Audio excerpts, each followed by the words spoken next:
My self Bharat Pawar, team Vashishtha और वशिष्ठ परिवार हमेशा से बच्चों के लिए कुछ न कुछ यूनिक करता जा रहा है। और इस बार हम प्लान कर रहे हैं कि हमारे बच्चों को कैसे हम उनको प्रॉपर वे से गाइड कर सकें। तो उनको गाइड और मेंटोर्स करने के लिए हम शुरू कर रहे हैं वशिष्ठ सीरीज़। इस सीरीज़ के अंदर हम लगातार एक के बाद एक नए गेसेस मिलते जाएँगे और कैसे हमारे बच्चों को मेडिकल और इंजीनियरिंग तक पहुँचा सकें। उसके लिए एक के बाद एक पॉडकास्ट शुरू होगा। तो आज का हमारा पहला पॉडकास्ट है वशिष्ठ परिवार के इम्यून सिस्टम को कैसे हम जानें या क्या वशिष्ठ का इम्यून सिस्टम है, कैसे वो वर्क करता है, कैसे उसकी पूरी स्टोरी ही आज हम जानेंगे और जानने के लिए हमारे बीच हैं वशिष्ठ परिवार के visionary leader Mehul sir. Mehul sir, आपका आज के पॉडकास्ट में हार्दिक स्वागत है। Thank you. मेरा पहला सवाल सर आपसे है कि वशिष्ठ परिवार में आपको जुड़े 5 से 7 साल हो चुके हैं और 5 से 7 साल की जर्नी के अंदर वशिष्ठ एक बहुत एक अच्छे दौर से गुज़र रहा है। तो इस सफ़र में आपको कैसा लगा सर? ये सफ़र तो काफ़ी मेरे लिए एक चैलेंजिंग था और काफ़ी कुछ नया करना था, क्योंकि अभी हर दिन एक कॉम्पिटिटिव एग्ज़ाम की प्रिपरेशन के अंदर कुछ ना कुछ नया-नया आता है। तो काफ़ी चैलेंजिंग ये जर्नी रही, लेकिन हमने अपना पूरा जो फ़ोकस है, वो पूरा सिस्टम बनाने के अंदर हमने पूरा प्लान आउट किया और आज हम काफ़ी सफल है। तो उसके पीछे का जो रीज़न है कि हमने एक वेल रिज़ल्ट ओरिएंटेड सिस्टम बनाई है। तो इस 5 साल की जो जर्नी रही, वो जर्नी के अंदर हमने एक अच्छी सिस्टम बनाई है, जिससे हम अच्छी तरह से अच्छे आईआईटियंस, एनआईटियंस और डॉक्टर इस सोसाइटी को दे पा रहे हैं। अच्छा सर, 2019 से सफ़र की बात करें, 2019 में हमारे वशिष्ठ परिवार से पहले मेडिकल और इंजीनियरिंग में सिलेक्शन हुए। तो उस समय से लेके अब तक हमने काफ़ी चेंजेस किए। तो शुरुआती दौर में सर कौन-कौन से चैलेंजेस जो आपको लगा कि वाक़ई में बहुत क्रिटिकल थे और अल्टीमेटली हमने उन्हें सॉर्ट आउट कर दिया? बिल्कुल 2019 के अंदर जब मैं वशिष्ठ के साथ जुड़ा, तब हमारा फर्स्ट हमारा एडमिशन हुआ आईआईटीज़ के अंदर। मेडिकल्स के अंदर तो इससे पहले भी हमारे बच्चे जाते थे, क्योंकि नीट उससे पहले नीट का एग्ज़ाम कंपल्सरी नहीं था। लेकिन उसके बाद नीट कंपल्सरी हुआ और नीट के एग्ज़ाम्स के बाद भी नीट अच्छी तरह से हमारे बच्चे क्रैक करते हैं और मेडिकल के अंदर एडमिशन्स लेते हैं। लेकिन जो अच्छी बात और जो अटेंटिव बात थी, वो थी कि बच्चे का एक स्कूल सिस्टम के अंदर से आईआईटी में सिलेक्शन हुआ। तो हमारे लिए ये काफ़ी अच्छा प्राउड मोमेंट था कि एक स्कूल के अंदर से एक बच्चा आईआईटी में जा रहा है। लेकिन उसके बाद हमने बहुत ही अच्छी तरह से ऐसा सोचा कि एक बच्चा क्यों जा रहा है? हम ज़्यादा बच्चों को क्यों नहीं भेज पा रहे हैं? तो थोड़ा स्टडी करने के बाद काफ़ी हमें अपने सिस्टम में सुधार करने की ज़रूरत हमें लगी। और 2019 में तो जब इस सिस्टम को हम सुधारने के उसमें थे, कोशिश कर रहे थे सुधारने की, तब काफ़ी चैलेंजेस थे। मतलब स्टडी मटेरियल्स काफ़ी एक बड़ा पिलर होता है जेईई और नीट की एग्ज़ाम्स के सक्सेस के लिए। तो नो स्टडी मटेरियल, हमारे पास कोई अपना स्टडी मटेरियल नहीं था। तो वो पहला हमारा चैलेंज था कि बच्चों के लिए अच्छा स्टडी मटेरियल देना। तो आई प्राउड टू से कि our teachers team is very hard working. काफ़ी उन्होंने हार्ड वर्क किया और हमने अपना खुद का अपना मटेरियल बनाया बच्चों के प्रिपरेशंस के लिए। तो सबसे बड़ा जो टास्क था, वो टास्क था एक स्टडी मटेरियल का। उसके ओके। बाद एग्ज़ाम सिस्टम्स को सेटल करना, टीचर्स को ट्रेन करना, लेक्चर सिस्टम को सेटअप करना, काफ़ी चैलेंजेस थे उस टाइम के अंदर। लेकिन एक-एक स्टेप को हमने सेटअप किया और आज मैं प्राउडली कह सकता हूँ भरत जी, कि हमारे पास एक बहुत ही तगड़ा सिस्टम है और इस सिस्टम के अंदर काफ़ी बच्चे आईआईटी और एनआईटी और डॉक्टर्स बन रहे हैं। मैं व्यूअर्स को कहना चाहूँगा कि सर की और सिस्टम को जब अपग्रेड करते गए, तो 2024 इस बात का गवाह बना है कि वशिष्ठ परिवार की ये मेहनत, वशिष्ठ परिवार का जब सिस्टम अपग्रेड होता चला गया और आपको बता दूँ मैं नीट के अंदर 720 में से 715 नंबर लाके पूरे गुजरात में टॉप करके और पूरे भारत में थर्ड रैंक लाके वशिष्ठ ने प्रूफ भी कर दिया है कि हमेशा वशिष्ठ जो है बच्चों के ओरिएंटेड वर्क करता है। कैसे बच्चों को मेडिकल तक पहुंचा है। तो सर बहुत ही कांग्रेचुलेशन कि थैंक यू। आपकी और इमेंस टीम की जो मेहनत थी अल्टीमेटली वो रंग लाई। और अब बात करते हैं हम आगे कि 2024 में जिसके भी हम बात कर रहे हैं कि आपने sir all India third rank देकर गुजरात में टॉप रैंक देकर वशिष्ठ के सिस्टम को प्रूफ कर दिया है। पर सर क्या विजन है आगे? अभी एक बच्चा अपने ऑल इंडिया रैंक में दिया है और क्या विजन आप देखते हैं सर आगे? विज़न हमने 2019 में हमने बनाया था, भरत सर। तब एक ही लाइन लिखी थी कि हमें 1000 डॉक्टर्स, आईआईटियंस और एनआईटियंस को बनाना है, और उसी मिशंस पे हम लग गए। तो आज मैं प्राउडली कह सकता हूँ कि आज हमारे 28 बच्चे आईआईटीज़ के अंदर है, 64 बच्चे एनआईटीज़ के अंदर है, लास्ट ये 4 ईयर का रिजल्ट्स है, और अप्रॉक्सिमेटली 200 प्लस बच्चे एमबीबीएस में हैं। तो आगे का गोल वही है कि मेहनत करेंगे, बच्चों को उनके ड्रीम्स तक पहुँचाएँगे, बस उसके लिए ही हम बने हैं, हमारा सिस्टम भी उसी के लिए ही बनाया हुआ है। तो एक ही विज़न है कि बच्चों को अच्छी लाइफ़ देना, उनके ओके, सपनों को साकार करना, ओके। वही हमारी ज़िम्मेदारी है, वही हमारी रिस्पॉन्सिबिलिटी है कि कोई बच्चा आज वशिष्ठ को चुनता है, तो आज एक सपना लेके वो चुनता है। तो our responsibility is what? Our responsibility is कि वो बच्चा अपने ड्रीम्स को हासिल करे, अपने गोल को हासिल करे, वो अपना एक बेस्ट करियर वो अपने लाइफ़ के अंदर वो अचीव करे। अचीव कर सकते हैं। आपको बता दूँ मैं कि मेडिकल एंड इंजीनियरिंग्स वो एग्ज़ाम्स होते हैं जो अपने आप में बहुत ही कॉम्पिटिटिव लेवल का कॉम्पिटिशन्स रखती हैं। पूरे भारत से लाखों बच्चे इसमें पार्ट लेते हैं। एक बहुत बड़ा रोल होता है कि इनको पढ़ाने वाले फैकल्टीज़, एक बहुत बड़ा चैलेंज होता है कि इतने शानदार एक्सपर्ट फैकल्टीज़ को लाना। और वशिष्ठ परिवार हमेशा अपनी टीम के अंदर उन प्लेयर्स को रखता है जो नेशनल लेवल पे अपनी पहचान रखते हैं और बच्चों को कॉम्पिटिशन्स क्रैक कराते हैं। तो मेहुल सर बताइए कि अपनी जो टीम है, अपनी जो फैकल्टीज़ की जो कोर टीम है, थोड़ा उनके बारे में क्या बताना चाहेंगे आप? काफ़ी बड़ी टीम है अभी तो भरत जी हमारी, लेकिन सब टीचर्स वेल ट्रेन्ड है, काफ़ी एक्सपीरियंस है, काफ़ी हार्ड वर्किंग है और काफ़ी केयरिंग है। बच्चे की केयरिंग काफ़ी बढ़िया तरीके से वो करते हैं। बच्चे के हर एक डाउट्स को वो सोल्व करते हैं। रात को भी कोई बच्चा यदि कोई डाउट्स उनको भेजता है, ओके, तो टीचर्स हमारे काफ़ी रिस्पॉन्सिव है।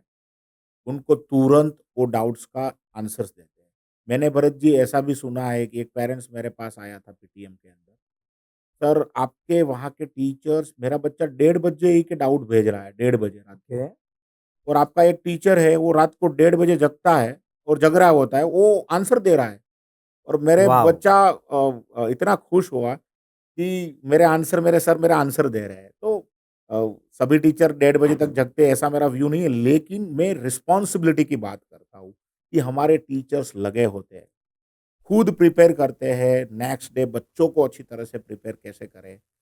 डेली के बेसिस पे क्या अच्छी तरह तरीके से हम उनको दे सकें, उस पे भी अच्छी तरह से फ़ोकस करते हैं। ऐसा नहीं है कि उनको एक्सपीरियंस है, तो वो अभी कुछ नहीं करते हैं। Our teachers is learning persons, वो ओके। दिनों-दिन सीखते रहते हैं, पेपर सॉल्व करते रहते हैं, क्वेश्चन सॉल्व करते रहते हैं। तो I am proud of you my team.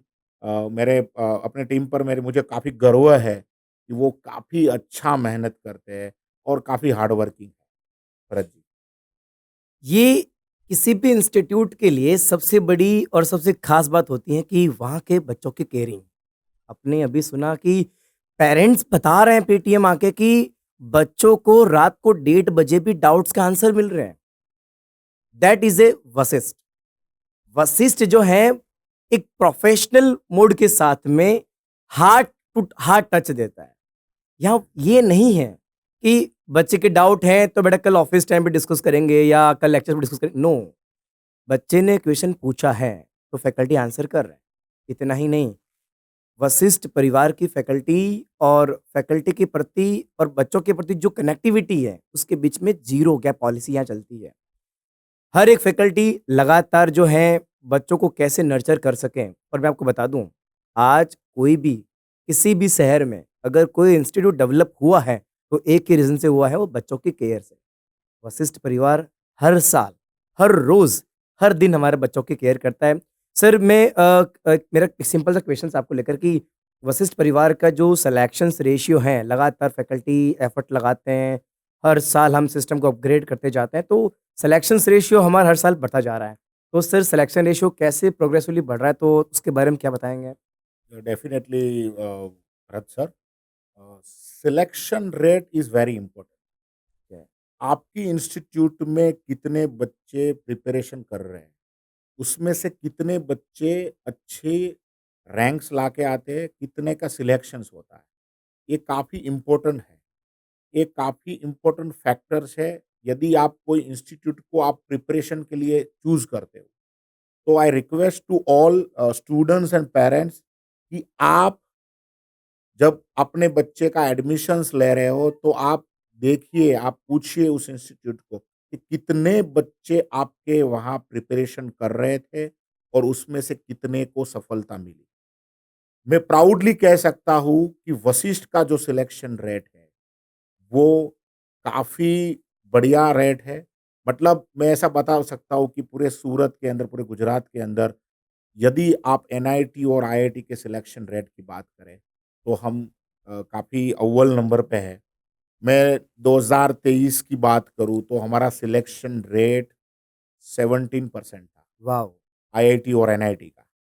और इस बार की मैं बात करूँ भरत जी, तो इस बार हमारा सिलेक्शन रेट है 33%। Oh wow! मतलब 100 बच्चे आज पढ़ रहे हैं वशिष्ठ के अंदर, तो उसमें से 33 बच्चे आज आईआईटी और एनआईटी के अंदर एडमिशन्स ले रहे हैं। यही प्रूफ है कि हमारा सिस्टम कैसे वर्क कर रहा है। तो selection rate is very important. आप जब भी कोई इंस्टीट्यूट को सिलेक्ट करो, तब आप उनसे ये सिलेक्शन रेट की बात अचूक से करो और तभी आप अपने बच्चे की गारंटीड सक्सेस पे आप जा सकते हो। तो मतलब गारंटीड सक्सेस मतलब सक्सेस होने की उनकी उसकी संभावना पे आप जा सकते हो। कोई गारंटी तो होती नहीं है सक्सेस की, लेकिन कहाँ पढ़ने से मेरा बच्चा अच्छा कर सकता है, उसका चांस बढ़ जाता करियर है। उसका चांस बढ़ सकता है, वो डेफ़िनेटली देखना चाहिए क्योंकि ये डिपेंड करता है कि उस इंस्टीट्यूट की सिस्टम क्या है, उसके वहाँ के जो लीडर है, लीडर की सोच क्या है, वो कितना केयरिंग करते हैं, एक एवरेज बच्चे को कितना अच्छी तरह से केयरिंग करते हैं, जिससे वो एवरेज ना रहे और टॉप पर जाए और अच्छी-सी आईआईटी और एनआईटी में उसको एडमिशन मिले, उसका बच्चा डॉक्टर बने। तो selection rate is very important Bharat ji. बता दूँ मैं सभी पेरेंट्स को कि वशिष्ठ परिवार ने प्रोग्रेसिवली हर बार सिलेक्शंस बढ़ाए हैं। और एक बात नोट करें सभी पेरेंट्स, सिलेक्शन का ये जो नंबर्स है ना, ये जो देखो एक बड़ी सिंपल सी कहावत है, बेटा झूठ बोल सकता है, पर डेटा नहीं बोलता है। वशिष्ठ की जर्नी के डेटा उठा के देखिए आप, वशिष्ठ बातें नहीं करता है, सिलेक्शन देके दिखाता है। तो सर ने सिंपल सी बात बताई कि जहाँ भी आप जाएँ मिलें, एक बार उनकी प्रोग्रेस ज़रूर पूछें। तो चलिए मिलते हैं आगे की बात करें कि साहब ये सिलेक्शन इतना जो हो रहा है ना, ये जो सिलेक्शन रेट बढ़ती जा रही है ना, इसके पीछे एक बहुत बड़ा फैक्टर और भी है। आप सुनना चाहोगे? फैक्टर है हमारी एग्ज़ाम सिस्टम। बात करें हमारी मेजर टेस्ट, बात करें हमारी minor test that is called MT. तो एमटी जो है हर 15 डेज़ में होती है, तो हम जानते हैं सर से कि ये एमटी के पीछे का क्या पूरा स्टोरी है? कैसे ये बच्चे एमटी देकर 2 साल की जर्नी के बाद टॉप कॉलेज में पहुँच जाते हैं? तो सर ये एमटी का क्या कांसेप्ट है सर? अ, बिल्कुल किसी भी सिस्टम में एग्ज़ाम सिस्टम काफ़ी इम्पोर्टेंट है भरत जी और वशिष्ठ का एग्ज़ाम सिस्टम है वो काफ़ी वेल प्लान्ड है। मतलब आपने एक लाइन सुनी है कि practice makes man a perfect. Yes, हम उसी लाइन को मैंने पकड़ ली है। आज से 5 साल पहले पहले पकड़ी थी। भी बच्चा मैक्सिमम पेपर प्रैक्टिस करना चाहिए और उसी उस तरह से पेपर प्रैक्टिस करना चाहिए जिस तरह के क्वेश्चन पेपर्स उसको ओरिजिनली देना है। मतलब राइट, लेवल को मेंटेन करके। ओके। तो हमारा जो एग्ज़ाम्स है वो हर 15 डेज़ पे होता है। नीट में नीट पैटर्न से होता है। जेईई में जेईई मेंस के पैटर्न में होता है। कोई बच्चा एडवांस की प्रिपरेशन करता है, तो उसका एग्ज़ाम्स एडवांस के पैटर्न से होता है। कोई बच्चा बोर्ड की एग्ज़ाम्स करता है, गुजकेट की प्रिपरेशन करता है, तो उसका एग्ज़ाम्स गुजकेट की पैटर्न से होता है। तो पूरा एग्ज़ाम सिस्टम हमने वेल प्लान डिफ़ाइन किया हुआ है। हमारा एग्ज़ाम सिस्टम हमने तगड़ा करने के लिए हमने अपने स्कूल के अंदर आर-एन-डी डिपार्टमेंट भी बनाया हुआ वाओ! है। आर-एन-डी डिपार्टमेंट में पूरा पेपर्स रेडी होता है। पेपर रेडी होने के बाद ही सब्जेक्ट टीचर्स उस पे पूरा ध्यान रखते हैं और उसके बाद बच्चों के पास जाता है वो पेपर और बच्चे रियल इवोल्यूशंस कर पाते हैं।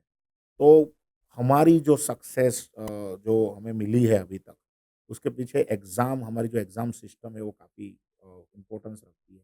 मैं एक बात और भी बताना चाहता हूँ कि आफ्टर सिलेबस भी हमारा काफ़ी बढ़िया एग्ज़ाम्स प्रोसीजर होता है। काफ़ी सारे एग्ज़ाम्स हम बच्चों को लिखवाते हैं और बच्चे काफ़ी सारे एग्ज़ाम्स होने के बाद, उनकी प्रैक्टिस होने के बाद काफ़ी मोटिवेट होते हैं, काफ़ी उनका कॉन्फिडेंस बिल्ड होता है। और काफ़ी बच्चे हमारे अच्छे मार्क्स लेके आते हैं। जो ड्यूरिंग द सिलेबस जितने मार्क्स होते हैं, उनसे डबल भी बढ़ जाते हैं बच्चे के आफ्टर सिलेबस। क्योंकि काफ़ी बढ़िया तरीके से आफ्टर सिलेबस भी हमारा एग्ज़ाम्स पूरा सिस्टम बनाया हुआ है, जिसमें बच्चा 50 प्लस पेपर फुल सिलेबस के 50 प्लस पेपर लिखता है भरत जी। ओके। तो exam system is very important any system काफ़ी इम्पोर्टेंट रखती है सफल होने के लिए जब आप कॉम्पिटिटिव परीक्षाओं की प्रिपरेशंस करवाते हो तो। कॉम्पिटिटिव एग्ज़ाम्स के अंदर बच्चों के लिए बहुत ख़ास बात होती है यार कि वो गलती कहाँ कर रहा है। यार वो जो पेपर कर रहा है, उस पेपर में उसे कहाँ-कहाँ डिफ़िकल्टी आई है। उसकी ओएमआर में उसने कहाँ गलती की है। पेपर के बाद, पेपर के अंदर जो डाउट्स हैं, क्या उससे हुए कि नहीं हुए हैं? अक्सर बच्चों के बहुत क्वेश्चन्स होते हैं। तो इस इमेंस जर्नी के दौरान अभी सर ने बताया कि पेपर की जो बॉडी है, वेल प्लान्ड है। जहाँ की एमटी, यहाँ की डीपीपी, यहाँ की गुजकेट टेस्ट, बोर्ड टेस्ट, बच्चे को हर सेगमेंट में, चाहे बच्चा कॉम्पिटिशन दे रहे या बच्चा चाहे बोर्ड की प्रैक्टिस करे, तो बच्चों को प्रॉपर यहाँ से एक शेड्यूल में प्लान किया गया है। बात करते हैं पेपर के बाद पेपर का एनालिसिस और पेपर के बाद पेपर के डाउट्स और एररलेस आंसर की। सर मैंने अक्सर बहुत कोचिंग्स को देखा है, बहुत कोचिंग के पेपर भी मैंने पर्सनली देखे हैं, तो वहाँ बहुत सारे एरर्स होते हैं, बहुत सारे आंसर की में इतनी मिस्टेक्स होती हैं, बहुत ब्लंडर देखने को मिलती हैं। पर अक्सर हम देखते हैं कि वशिष्ठ की पेपर में 0 एरर पॉलिसी, पूरे पेपर में एक भी मिस्टेक नहीं, आंसर की में मिस्टेक नहीं। सर इतनी एक्यूरेसी कैसे मेंटेन करते हैं सर? भरत जी काफ़ी बढ़िया सवाल आपने पूछा। आज से 5 साल पहले एक लाइन मेरे माइंड में आई थी कि क्वालिटी विथ स्पीड कि हमें जो काम करना है, वो काम क्वालिटी के साथ करना है और स्पीड से भी करना है। ऐसा नहीं है कि क्वालिटी के चक्कर में हम इतना लेट कर दें कि बच्चों को उसका कुछ इम्पोर्टेंट ही ना रहे। यस। काफ़ी बार ऐसा होता है कि भी हम एररलेस आंसर की के चक्कर में बच्चों को 2-3 दिन लेट हम आंसर की देते हैं। उसके बाद 2-4 दिन बाद उसका रिज़ल्ट आता है। लेकिन वशिष्ठ के अंदर ये नहीं है। आज से 5 साल पहले फर्स्ट डे मैंने ये तय किया था कि हम आंसर की को सेम डे देंगे और एररलेस देंगे। उसके ओके। लिए मैं अपने टीचर्स का काफ़ी धन्यवाद मैं उनको करना चाहता हूँ कि वो काफ़ी केयरिंग है। मुझे पता है कि ये पेपर्स इतने सारे पेपर्स होते हैं कि टीचर्स का छोटा-मोटा वो उनका इंटेंस नहीं होता है कि वो रह जाए यस। एरर। लेकिन फिर भी वो इतनी बारीकाई से वो काम करते हैं। एरर फ्री बनाने का वो बिल्कुल अपना पूरा एफर्ट्स डालते हैं। और ओके। ये जो एररलेस पेपर मिल रहा है वो मैं टीचर्स को ही थैंक यू बोलूँगा कि वशिष्ठ के टीचर्स जो है वो काफ़ी केयरिंग है। ये यही यस, यही यस, यस, यस। यही जो आप वो बोलते हैं ना कि केयरिंग केयरिंग मतलब केयरिंग कैसे होती है? Caring exactly. केयरिंग ऐसे ही होती है सर कि आपका बच्चा एक पेपर दे रहा है, पेपर के बाद आंसर की उसको मिल रही है। उसको पता चलता है कि उसमें से 10 आंसर तो गलत हाँ। तो उसका वो मोटिवेशन कम हो जाता है, उसका एक्चुअल स्कोर उसको पता नहीं चलता है। लेकिन हमने ओके। ये तय किया है कि बच्चा हैप्पी रहना चाहिए। यहाँ पे काम करने वाला, यहाँ पे पढ़ने वाला बच्चा हैप्पी रहना चाहिए। उसके हैप्पीनेस को कौन-कौन सी चीज़ अड़चन दे रही है, तो इस पॉइंट पे हमने टीचर्स के साथ विचार-विमर्श किया हुआ है स्ट्रांगली वर्क या किया स्ट्रांगली वर्क है। किया हुआ है और मैं बता दूँ कि बच्चे पेपर जब लिख रहे हैं ना, ये ऐसे हुआ ये कि बच्चे पेपर लिख रहे हैं, उस टाइम पे टीचर्स भी पेपर सोल्व कर रहे हैं। अरे वाह! तो बच्चा पेपर खत्म करेगा, पेपर टीचर्स का भी खत्म हो गया और आंसर की में छोटा-मोटा एरर भी है तो वो निकल जाएगा और बच्चे के पास जो जाएगी आंसर की वो परफेक्ट परफेक्ट जाएगी। आंसर की जाएगी। वॉव!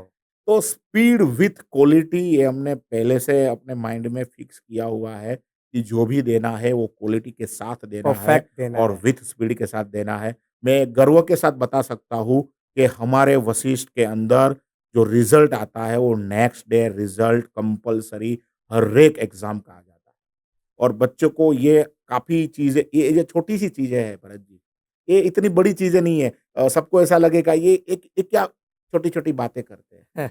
लेकिन ये छोटी-सी चीज़ ये काफ़ी इम्पोर्टेंट चीज़ है जब कॉम्पिटिटिव एग्ज़ाम्स की आप प्रिपरेशन कर रहे हैं बच्चे के तब। मोटिवेशंस को काफ़ी बूस्ट यस करती है। डेफिनिटली। हुँ, सेम डे एररलेस आंसर की और विथ डिटेल्ड सॉल्यूशंस आंसर की वाह! और नेक्स्ट डे उसका रिज़ल्ट। बहुत ही शानदार।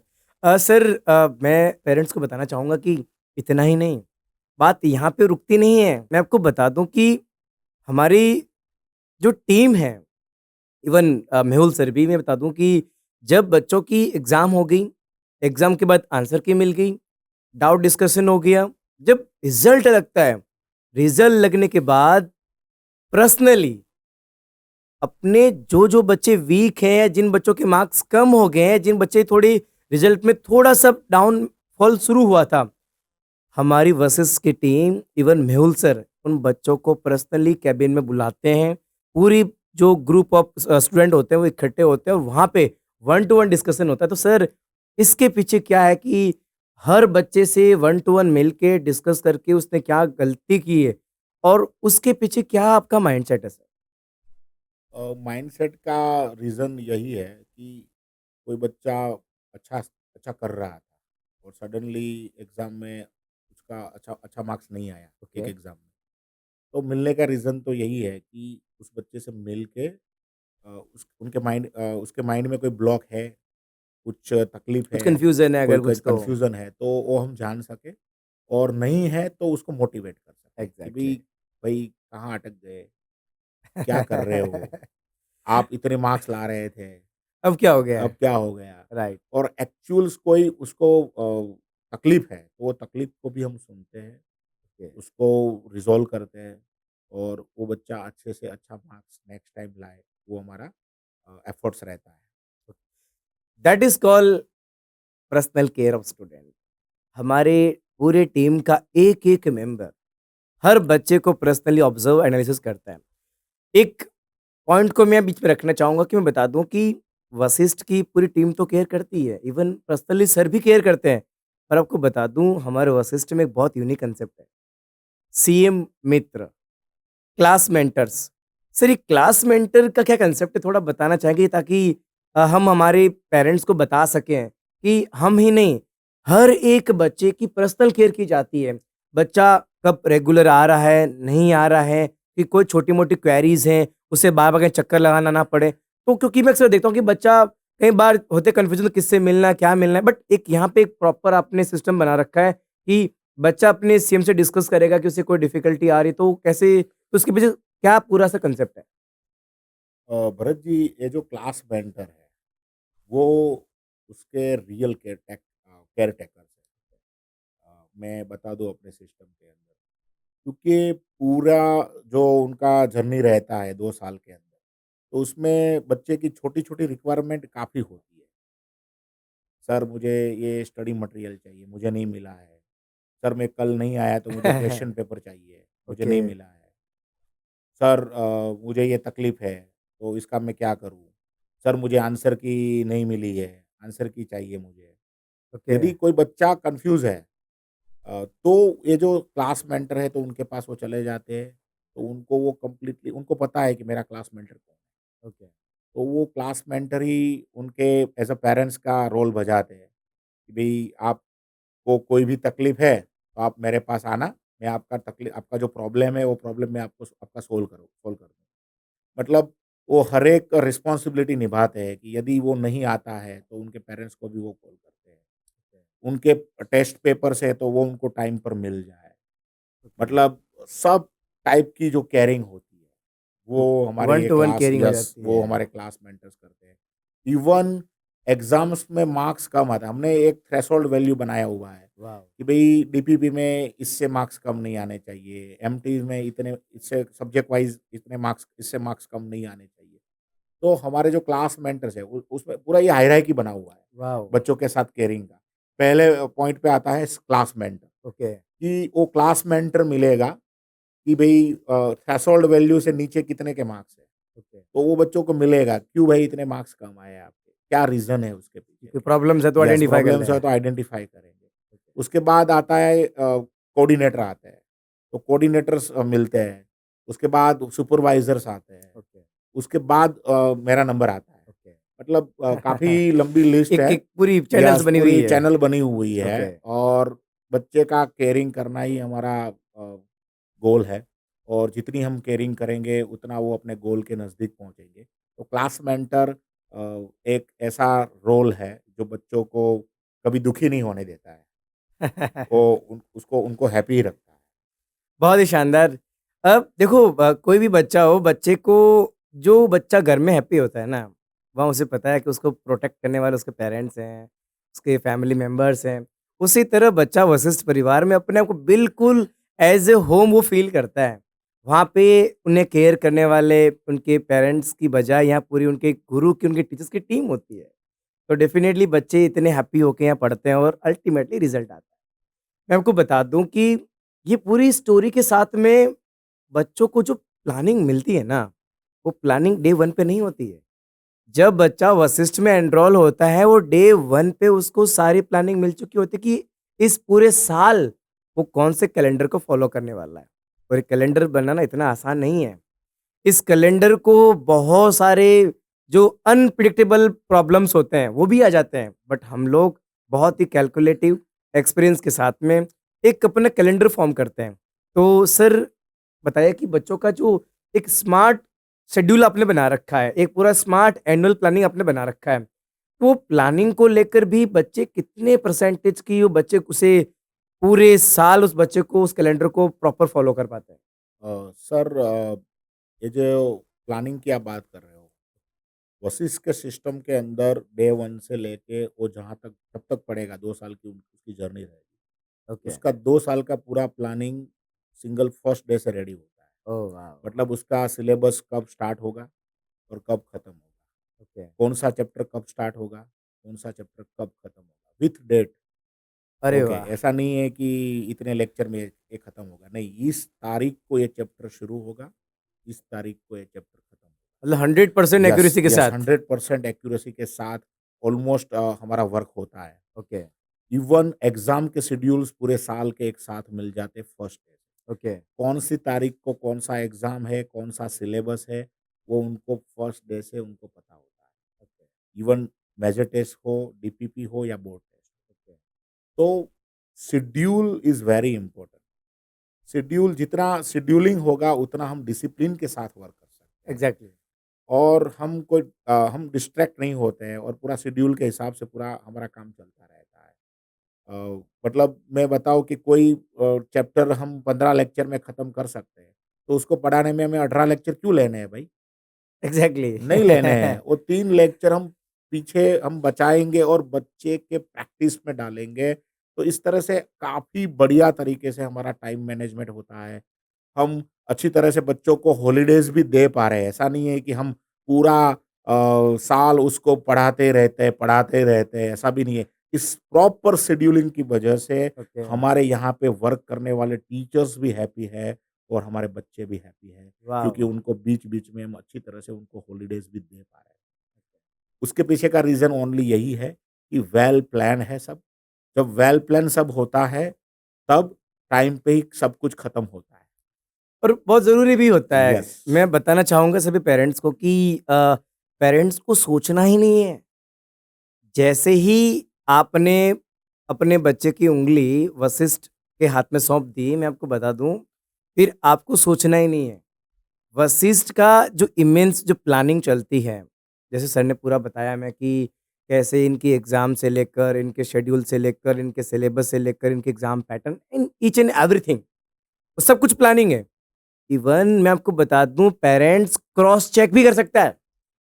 हम जो कैलेंडर पेरेंट्स को देते हैं वो कैलेंडर को उठा के अपने बच्चे से पूछ भी सकते हैं कि बेटा आपका भी क्लास में क्या चल रहा है। आपको मैं प्राउडली कह सकता हूँ कि जो कैलेंडर में होगा वही बच्चे का चलेगा। इवन इतना ही नहीं, वशिष्ठ की तीनों ब्रांचेस के अंदर हमारी जो हेड ऑफिस वाव का जो पूरा सिस्टम है, वही सेम सिस्टम हमारी जो बारडोली ब्रांच बाबेन वशिष्ठ जेनेसिस है और हमारी मोटा वराछा ब्रांच वशिष्ठ एकेडमी है, वहाँ पे भी एज़ इट इज़ कल्चर है। यानी अब आपको सोचना ही नहीं है कि यार यहाँ पे क्या होगा, वहाँ पे क्या, बिल्कुल भी नहीं। जो हेड ऑफिस से चीज़ें जाएगी वो सब जगह उसी फॉर्मेट में चलेगी। और आपको बता दूँ मैं, इसी स्मार्ट प्लानिंग की वजह से ही हमारी लाडली बेटी भूमिका शेखावत आज पूरे गुजरात में टॉप है। इवन पूरे भारत में थर्ड रैंक इतना आसान नहीं होता है कि आप 1 डिजिट में रैंक लाएँ। रैंक आई है ना, इसका मतलब सिस्टम वर्क कर रहा है। कहते हैं ना, हाथ कंगन को आरसी किया, तो वशिष्ठ ने तो प्रूफ किया ही है। चलो आगे बढ़ते हैं, बात करते हैं कि वशिष्ठ बच्चों को रिजल्ट के पीछे सब वर्क करता ही है। सर वशिष्ठ के अंदर बच्चा जब पढ़ता है, बच्चा जब मॉर्निंग में आता है, तो बच्चा हमारे पास में 3:30 तक रहता है। तो कहीं न कहीं बच्चे को दिन में भूख भी लग जाती है, तो वशिष्ठ बहुत ही डिलीशियस, बहुत ही हाइजीनिक, बहुत ही हेल्दी फूड प्रोवाइड करता है। तो छोटा-सा एक पॉइंट मैं इसमें रखना चाहूँगा कि सर खाने-पीने को लेकर भी वशिष्ठ बच्चों को बहुत पर्सनल केयर करता है। तो इसमें सर क्या कहना चाहेंगे? खाने-पीने के लिए आपने सही बताया कि खाने बच्चे इतने आते हैं स्कूल के अंदर पूरा दिन रहते हैं, तो उनको अच्छी तरह से उनको खाना भी मिल जाए और गरमा-गरम खाना मिल जाए, तो ये काफ़ी ज़रूरी होता है। लेकिन खाना दे रहे हैं कोई बात वो अलग है, लेकिन खाने को इम्पोर्टेंस देने की इतनी भी ज़रूरत मैं नहीं मानता हूँ कि भी एग्ज़ैक्टली। हम खाने क्योंकि खाने के लिए तो हम वशिष्ठ को चूज़ नहीं करते हैं। Right, okay, right. खाना दे रहे हैं, अच्छी बात है, हेल्दी फूड दे रहे हैं, तो आई रिक्वेस्ट टू ऑल कि हम अच्छा पढ़ाते हैं, दैट हमारा is the important system things. अच्छा है, खाने का दे रहे हैं, वो कॉम्प्लिमेंट्री है, आप वहाँ पे आओगे तो खाने का भी एन्जॉय कर सकते हैं। बहुत ही शानदार। और इतना भी नहीं, वशिष्ठ में बच्चों को तो खाना तो सर ने बताया मिल ही रहा है कॉम्प्लिमेंट्री, पर बॉस एक और चीज़ भी है, बच्चों को फिज़िकल और मेंटल हेल्थ का भी ख़ास ध्यान रखते हैं। इतने डीप लेवल पर जाके बच्चों से मिलते हैं कि हमारा बच्चा फिज़िकली फिट रहे, वो अपनी कल्चरल एक्टिविटी या कल जो एक्स्ट्रा करिकुलम एक्टिविटी है, वो करते हुए थोड़ा माइंड में रिलैक्स रहें, क्योंकि जब कॉम्पिटिशन्स आते हैं, तो कई बार बच्चा नर्वस हो जाता है, डिप्रेस हो जाता है, तो उसको भी हम काफ़ी प्रायोरिटी में रखते हैं। तो सर, इसके बारे में क्या कंसर्न रहता है कि हाँ, ये बहुत ज़रूरी होता है बच्चों को कि वो माइंडसेटली भी थोड़ा पॉज़िटिवली सोचें? बिल्कुल ज़रूरी है, पूरा साल, पूरा दिन एक काफ़ी अ, बल्किंग शेड्यूल होता है बच्चे का। जब यस। कोई जेईई की प्रिपरेशन कर रहा है, तो बच्चा नीट की प्रिपरेशन कर रहा है और कोई भी इंस्टीट्यूट में जब बच्चा पढ़ रहा है, तो एग्ज़ाम का शेड्यूल भी धड़ाधड़ उनका होता है। तो काफ़ी बच्चा हेक्टिक फ़ील करता है ओके। और पूरे दिन लेक्चर्स भी चलते रहते हैं। तो साथ में उनका मेंटल हेल्थ और फिज़िकल हेल्थ भी काफ़ी इम्पोर्टेंट है। यदि बच्चा मन से स्वस्थ रहेगा, तभी वो आईआईटी और एनआईटी और डॉक्टर्स बन पाएगा। तो मेंटली स्वस्थ रहना काफ़ी ज़रूरी है, काफ़ी इम्पोर्टेंट है। फिज़िकली भी फिट होना काफ़ी ज़रूरी है, इम्पोर्टेंट है। हमारे वाव ब्रांच और वावेन ब्रांच के अंदर तो हमारे काफ़ी अच्छे ग्राउंड्स भी हैं, वाह, जहाँ वाह! पे बच्चे कभी-कभी खेल लेते हैं ओके। और रिफ्रेश भी हो जाते एक हैं। थोड़ा एन्जॉयबल फ़ील यस, कर सके एन्जॉय भी साथ-साथ फ़ील कर में। सकते हैं। तो ग्राउंड भी है, बास्केटबॉल है, वॉलीबॉल है, क्रिकेट है, वाह! कुछ ना कुछ खेल लेते हैं। मतलब अल्टीमेटली बच्चे को स्टडी के साथ-साथ में वो फिट भी रहे, मेंटली फिट रहे और वो अल्टीमेटली सिलेक्शन की तरफ जा सकें। और मेंटल हेल्थ के लिए उनके साथ रेगुलर टॉक भी होती रहती है कि ओके, भी कोई बच्चा हमें पता चलता है कि इस बच्चे को कुछ तकलीफ है, ओके। तो उनको पर्सनली उनको बुला के उनसे उनके साथ बात भी होती है। उनको सुनना काफ़ी ज़रूरी है। बच्चे को सुनना काफ़ी ज़रूरी ये बहुत है। इम्पोर्टेंट यस, पॉइंट यस, है। Yes, yes. मेरे ऑफ़िस में जब कोई बच्चा आता है तो पहले काम मैं वही करता हूँ। बच्चे को मैं सुनता हूँ। ओके, और मेरे भरत जी मेरे मेरे मेरे ऑफ़िस में मैंने लगा दिया है मेरे सामने कि गुजराती में वो लिखा हुआ है, "હું ओके। સાંભળી રહ્યો છું।" वाओ! तो ये काफ़ी इम्पोर्टेंट होता है कि कोई यदि आपसे मिलने आ रहा है, उनकी तकलीफ़ आपको बताने आ रहा है, तो उसको अच्छी तरह के सुन, क्योंकि सॉल्यूशन वहाँ पे ही होता है। तो एग्ज़ैक्ट मेंटल हेल्थ के लिए बच्चों से रेगुलर टॉक करना काफ़ी ज़रूरी है, और रेगुलर टॉक करते रहते हैं तो बच्चे फिट रहते हैं। फिज़िकल फिटनेस के लिए खेल, स्पोर्ट्स वो सब रेडी है, लेकिन मेंटल हेल्थ के लिए उनके साथ रेगुलरली उनसे बात करना, उनको इंस्पायर करना, उनके तकलीफ़ों उनकी तकलीफ़ों जो है उनको अवेयर उस उनसे अवेयर होना, तो ये काफ़ी ज़रूरी है। उन्हें या अपनापन लग यस, सके। अपनापन, यस, अपनापन। आप आपने सुना होगा कि हम अपने मित्रों के साथ काफ़ी स्वस्थ कम्फ़र्ट फ़ील करते कम्फ़र्ट होते हैं, स्वस्थ होते हैं। हैं। क्यों स्वस्थ होते हैं? क्योंकि वहाँ पे उनको अपनापन लगता है। एग्ज़ैक्टली। तो मेंटली जो स्वस्थ रहना है, उसके पीछे का रीज़न तो वही है कि भई वशिष्ठ हमारे बच्चों को वशिष्ठ उनको अपना घर लगता है।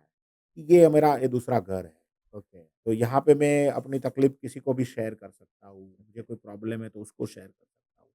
तो उससे काफ़ी बच्चा रिलैक्स रहता है और काफ़ी मेंटली स्वस्थ भी रहता है।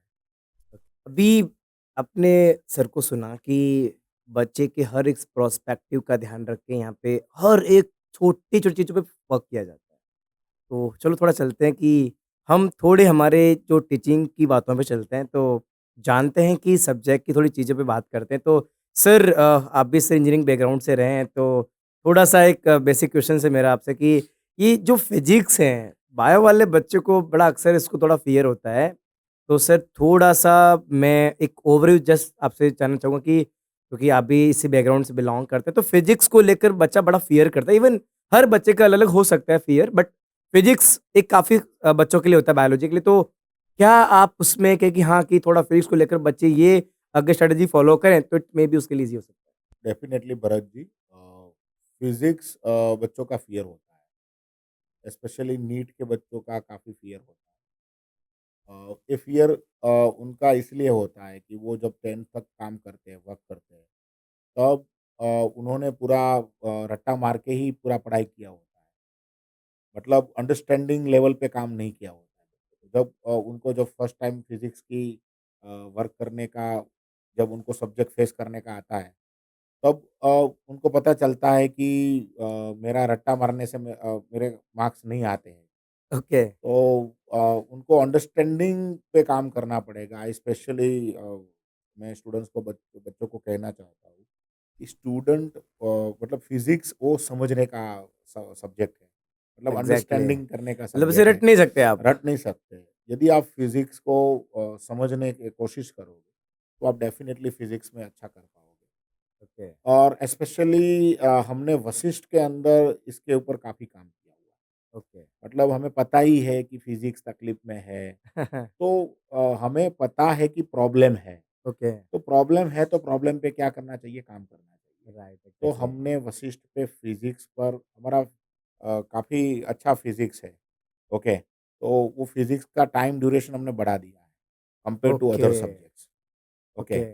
तो वो अदर सब्जेक्ट्स के हिसाब से फिज़िक्स को हम ज़्यादा टाइम दे रहे हैं बच्चों को, जिससे वो इनिशियल लेवल पे फिज़िक्स पे ज़्यादा टाइम देके उसको समझ पाएँ। लोग और उसको ईज़िली वो डाइजेस्ट कर ज़्यादा पाएँ। से ज़्यादा प्रैक्टिस कर पाए, ज़्यादा से ज़्यादा टीचर्स उसके पास रहे, तो ज़्यादा से ज़्यादा टीचर्स उसको गाइड कर पाए। मतलब फिज़िक्स हमारा हम ज़्यादा देते हैं, मतलब compare to other subject initial level पे काफ़ी हम ताकि थोड़ा उसे उनको सपोर्ट करते हैं। तो ये प्रॉब्लम्स का भी सॉल्यूशंस वशिष्ठ के पास है, वशिष्ठ ओके। के सिस्टम के अंदर है। इसीलिए तो वशिष्ठ के सारे बच्चे हैप्पी हैं सर। बहुत ही वशिष्ठ के शानदार। बच्चे का फिज़िक्स का प्रॉब्लम नहीं है sir. Oh wow! Superb! Physics अगर आपको डर है फिज़िक्स में, तो वशिष्ठ आपके लिए हैं। आज ही मिलें वशिष्ठ में आके और इवन आपके सराउंडिंग में जो भी पेरेंट्स हैं, उनसे आप डिस्कस भी कर सकते हैं। चलो अपन बात करते हैं कि सर फिज़िक्स तो आपने देखा है और भी अलग-अलग सब्जेक्ट हो सकते हैं, बट बात अब ये है कि सर फिज़िक्स हो, केमिस्ट्री हो, बायो, मैथ व्हाटएवर हो। सर हमारा जो रेगुलर क्लासरूम होता है, उस रेगुलर क्लासरूम के अंदर बच्चों की क्लासरूम की स्टडी और बच्चे के डेली बेसिस के डाउट, तो उसको सर कैसे बच्चा डिस्कस करता है और उसकी क्या प्लानिंग से सर होती है अपने यहाँ? हमारे सिस्टम के अंदर, वशिष्ठ के सिस्टम के अंदर doubts lecture, special doubt lectures को अलॉटमेंट किया गया है। वाव! मतलब स्टडी के लेक्चर्स, पढ़ाने के लेक्चर्स अलग है ओके, और डाउट्स के लेक्चर अलग है। ओके, मतलब डाउट्स के लेक्चर्स में कंप्लीटली टीचर्स अपना पूरा टाइम बच्चों के डाउट्स के लिए वो दे सकता है। ओके। और हमने ये लेक्चर्स प्रोवाइड किए हैं। कई जगह पे होता है कि डाउट काउंटर लगा हुआ है, हुँ, तो जिनको डाउट है वो आएँगे। उस काउंटर पे या जाएँगे। लेकिन मेरा ये मानना है कि भई डाउट है तो डाउट काउंटर पे आएँगे। इतने कितने बच्चे होते हैं जो डाउट काउंटर पे जाते हैं। बहुत बहुत कम बच्चे यस, मतलब तो वो। ये जो सिस्टम था मैं कोई अपोज़ नहीं कर रहा हूँ, लेकिन ओके, मैंने पूरा स्टडी करके मैंने ये सोचा कि भई हमारे पास 2 ऑप्शंस है कि ओके, डाउट काउंटर लगा दें या लेक्चर्स लगा दें। ओके। तो मुझे ऐसा लगा कि टीचर्स यदि क्लासरूम में जाएगा, मैंने देखा है कि बच्चे टीचर्स के पास नहीं आते, वो कम आते हैं और जो वो आते हैं वो 2-4 आते हैं। एग्ज़ैक्टली। यस, लेकिन हमने हमारे सिस्टम में सोचा कि टीचर्स बच्चों के पास पहुँचे। यस, तो हमने टीचर्स का डाउट सेशंस पूरा सब्जेक्ट लेक्चर्स ही शेड्यूल कर दिए ओके, कि हर एक वीक में डाउट लेक्चर्स ही हर एक सब्जेक्ट के आएँगे। ताकि बच्चा कंफर्टेबली पूछ यस, सके वो। कंफर्टेबली पूछ सको। बहुत बहुत ज़रूरी होता है कि मैंने अक्सर देखा है कि देखो, doubt counter is a different things, पर मेन होता है कि बच्चा उस डाउट तक लेके टीचर तक जाए। वो डाउट काउंटर पे जाएँ या क्लास में जाएँ, बट इम्पोर्टेंट होता है कि सब बच देखो, क्लासरूम का एक बेनिफिट भी है। मान लो किसी बच्चे ने क्वेश्चन पूछा भी और फैकल्टी जब उसे बोर्ड पे डिस्कस करती है, तो अल्टीमेटली जो यस, बच्चा नहीं पूछ डेफिनिटली, पाया उसका डेफिनिटली। भी कसूर हो जाता है। यस, डेफिनिटली, ये डेफिनिटली। बहुत एक अच्छी आई थिंक नई सोच है, उनको लोग फॉलो भी करें, बहुत ही अच्छी चीज़ है ये।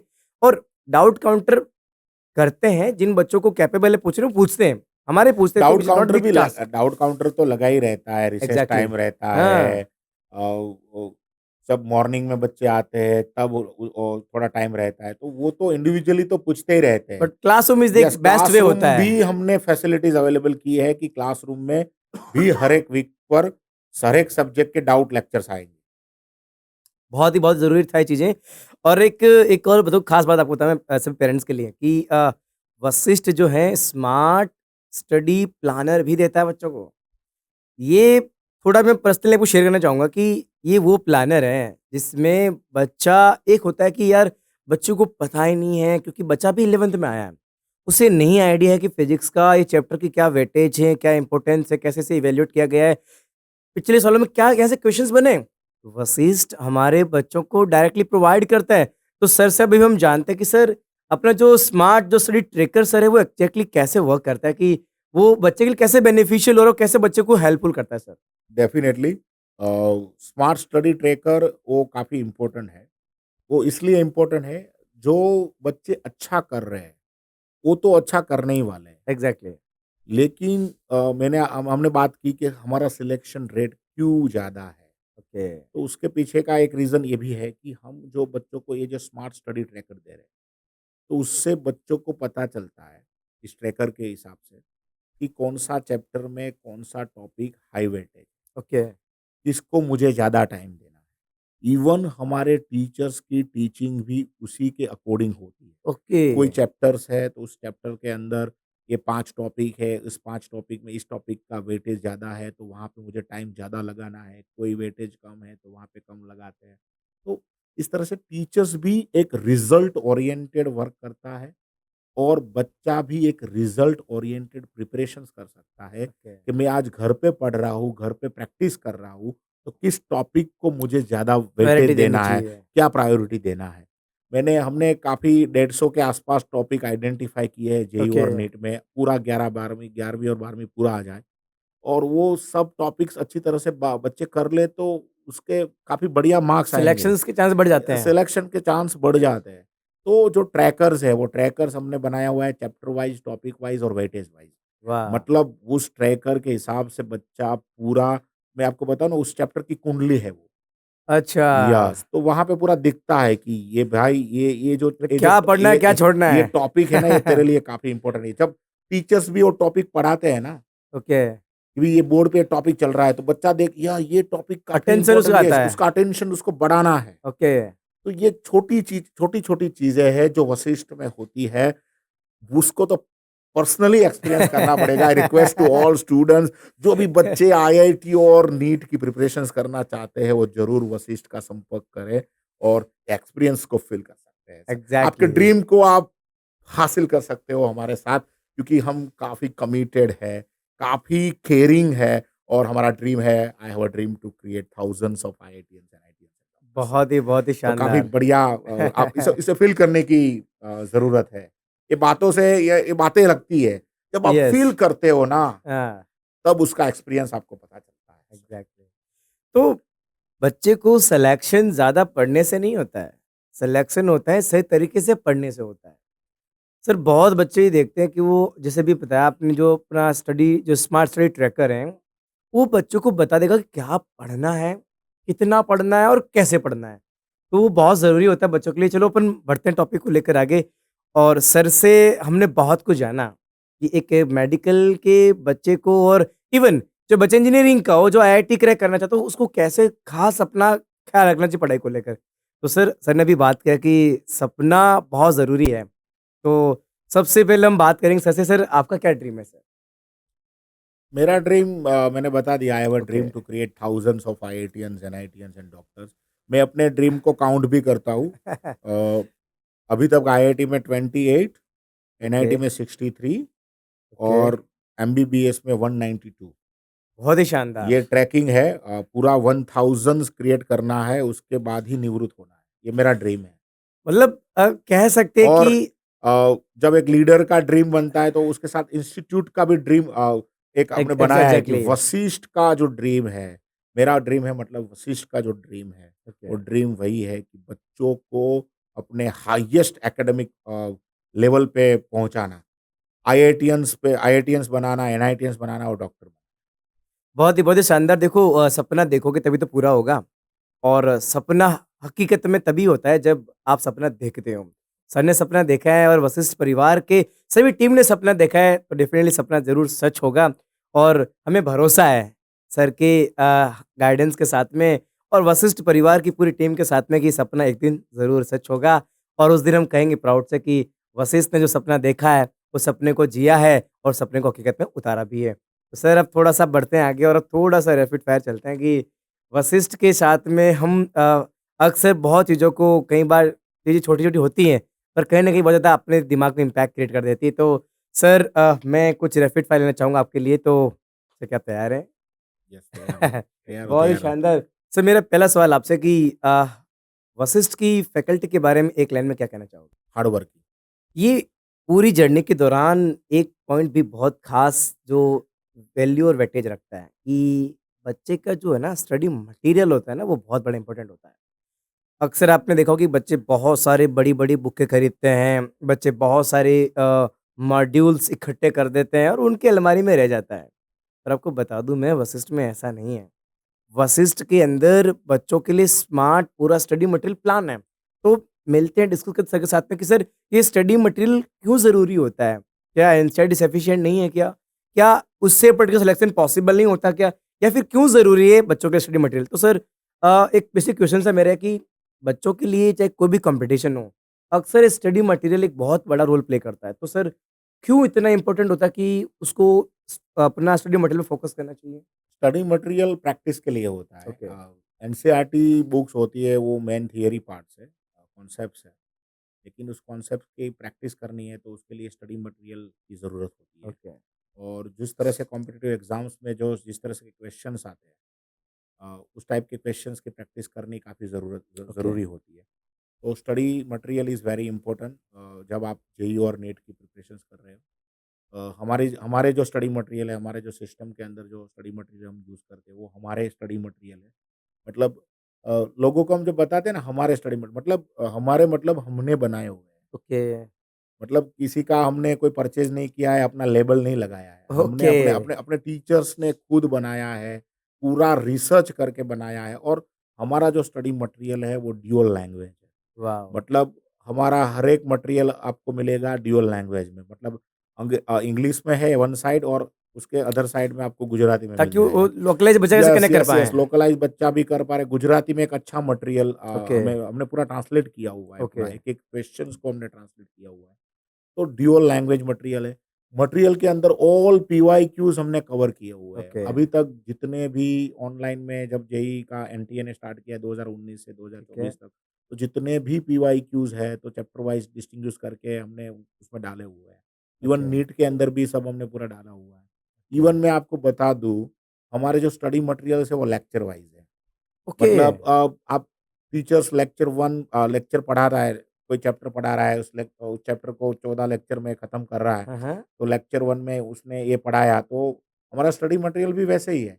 कि लेक्चर 1 में उसको ये इतने क्वेश्चन लगाने हैं, लेक्चर 2 के इतने, होमवर्क सिस्टम भी काफ़ी बढ़िया हो मतलब जाती है इससे। पूरा अंदर इनबिल्ड ऐसा यस, यस, कुछ? इनबिल्ट है और पूरा ओके, वेल प्लान है। ओके। हमारे बच्चों को पहले दिन से पता भी होता है कि इस तारीख को मेरा होमवर्क क्या होगा। अरे वाह! क्योंकि पूरा मटेरियल के अंदर वही सब डेट लगाए होते हैं कि भई इस तारीख को ये करना है, इस तारीख को ये करना है। तो it's a very well planned system और इसी सिस्टम के हिसाब से हम आज सफल हैं।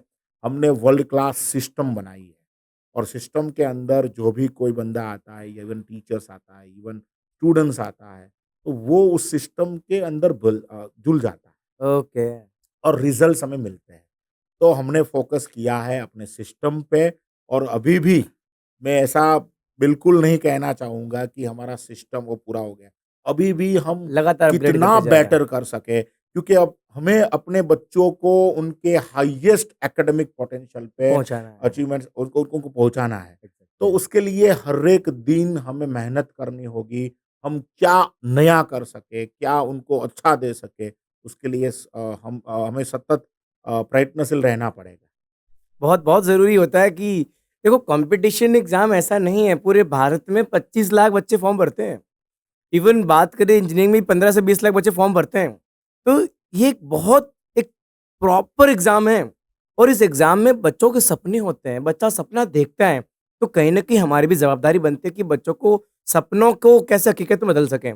तो वशिष्ठ जो है लगातार बच्चों के सपने को हकीकत में बदलने के लिए रात और दिन मेहनत कर रहा है। वशिष्ठ परिवार की पूरी टीम उनके सपनों को पूरा कर सके उसके लिए रात दिन मेहनत भी करती है और आप पेरेंट्स और बच्चों का प्यार की वजह से ही आज वशिष्ठ ने अपने सपनों को हकीकत में बदलने के लिए रात दिन एफर्ट भी करता जा रहा है। तो आज आपने सुना इस कंप्लीट वशिष्ठ परिवार के पूरे सिस्टम को कि कैसे वशिष्ठ का सिस्टम पूरा वर्क करता है। एक पेरेंट्स के जो क्वेश्चंस होते हैं, हमने कोशिश की है कि आपके सभी सवालों को हम आपके बीच रख सकें। अगर कोई क्वेश्चन आपका रह गया है, तो नीचे कमेंट में ज़रूर पूछें। हम आपके क्वेश्चंस को ज़रूर आपको आंसर करने की कोशिश करेंगे। वशिष्ठ परिवार आगे भी कंटिन्यू इसी प्रकार की पॉडकास्ट सीरीज़ के साथ में आपसे मिलता रहेगा। आप सभी का प्यार वशिष्ठ को मिलता रहे और आपके बच्चों के सपने पूरे हो सके, ये वशिष्ठ परिवार की जवाबदारी है। यस, इस साल हमने ये लाइन भी दी है, हर घर वशिष्ठ, हर दिल वशिष्ठ। बहुत ही यस, शानदार तो ये हर घर वशिष्ठ, हर दिल दिल वशिष्ठ वशिष्ठ। और हमने आई थिंक एक सॉन्ग भी बनाया है कि यस, यस, यस। हर घर वशिष्ठ, हर दिल जहाँ वशिष्ठ। केयर है वहाँ वशिष्ठ। बहुत ही शानदार और मिलते हैं अगले पॉडकास्ट के अंदर। Thank you. जय श्री कृष्ण, जय हिंद, वंदे मातरम। Thank you. भारत माता की जय। Thank you.